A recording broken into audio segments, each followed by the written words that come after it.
گفتگو کریں گے اس کے اوپر. میرے ساتھ موجود ہیں جاوید لانگا صاحب, senior journalist from Balochistan. Javed صاحب السلام علیکم, thank you so very much for your precious time sir, جزاک اللہ خیر.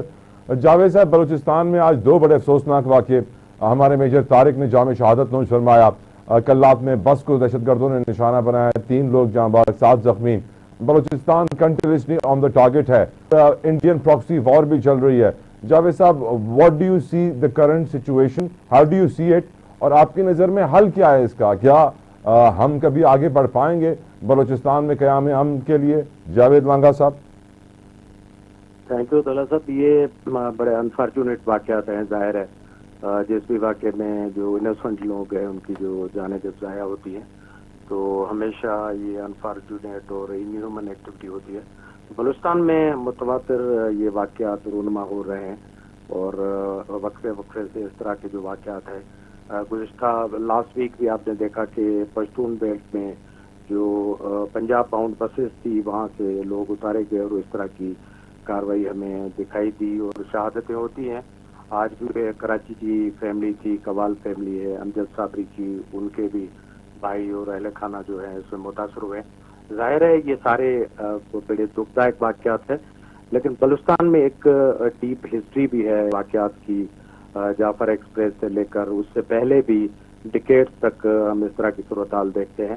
یہ اگر آپ اس کو ایکسپریس کریں ہم تو ظاہر ہے یہ صرف آئسولیشن میں اس طرح کے واقعات نہیں ہیں. اس کے پیچھے ایک پس منظر بھی ہے. جس طرح آپ نے پریمبل میں کہا کہ بلوچستان ہمیشہ سے ایک ایسی سرزمین رہی ہے جس کی بارڈرز جو ہے انٹرنیشنل بارڈر افغانستان اور ایران سے ملتے ہیں. ظاہر ہے جہاں جہاں بارڈر ہوتے ہیں جس ملک کے تو وہاں پراکسیز بھی ہوتی ہیں, بارڈر ریلیٹڈ ایشوز بھی ہوتے ہیں, انفلٹریشن بھی ہوتی ہے. اور اگر اس ٹیریٹری میں دیرینہ سیاسی, سماجی اور معاشی مسائل ہوں تو سارے مل کر ایک اس طرح کی جو سچویشن بنتی ہے جو بڑی کمپلیکس ہو جاتی ہے, جو ہم نے اوور دا ایئرس دیکھی ہے. 2 سے میں سارے واقعات دیکھ رہا ہوں. بہت ساری جانیں دونوں اکراس لائن گئی ہیں, شہادتیں ہوئی ہیں سیکورٹی فورسز کی, عام لوگوں کی, اور کاروائیاں بھی ہوتی رہی ہیں. لیکن ابھی تک جو مسئلہ ہے وہ جوں کا تو ہے. اصل یہ ہے کہ ہمیشہ کہا جاتا ہے کہ جو سویلین پولیٹیکل فورسز ہیں وہ اسرٹ کرتے ہیں اور آگے آتے ہیں. ماضی میں ہم نے دیکھا کہ پیپلز پارٹی کی جو 2008 کی گورنمنٹ تھی انہوں نے کافی ریفارمز کیے تھے. پریزیڈنٹ زرداری نے بلوچستان کو ایک کمپریہنسو پیکیج دیا تھا جس میں نہ صرف ملازمتیں تھیں بلکہ بلوچستان سے ایک اپالوجی تھی, اور ساتھ میں بلوچستان کو فائنینشلی انہوں نے امپاور کیا تھا. ان کا NFC میں حصہ جو ہے وہ 100% بڑھا کے, اور بلوچستان پہ جو اوور ڈرافٹ تھا فیڈریشن کا 27 ارب اس وقت کے, کافی پیسے تھے.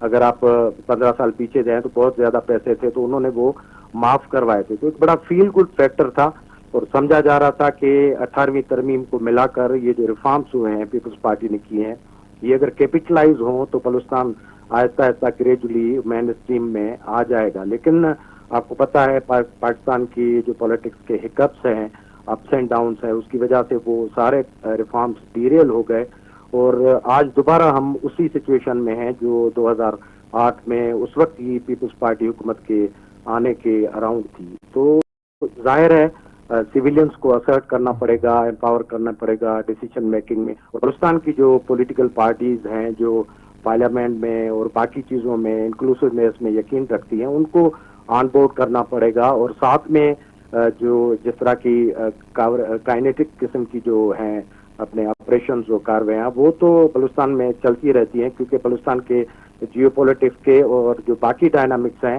اس میں کبھی بھی ہم نے کوئی اس طرح کی نارملسی نہیں دیکھی. کبھی بارڈر سیکورٹی فورسز, کبھی کسٹمز, کبھی اور ایجنسیز برسر پیکار رہتی ہے. تو ایک پیکیج آف ریفارمز ریکوائرڈ ہے بلوچستان میں. اگر اس کو امپلیمنٹ کیا جائے تو صورتحال میں امید ہے, کیونکہ as a optimistic as a journalist ہم تو یہی دیکھتے ہیں. جاوید صاحب, جماعت اسلامی ایک لانگ مارچ کرنے کا پلان کر رہی ہے فرام کوئٹہ ٹو اسلام آباد.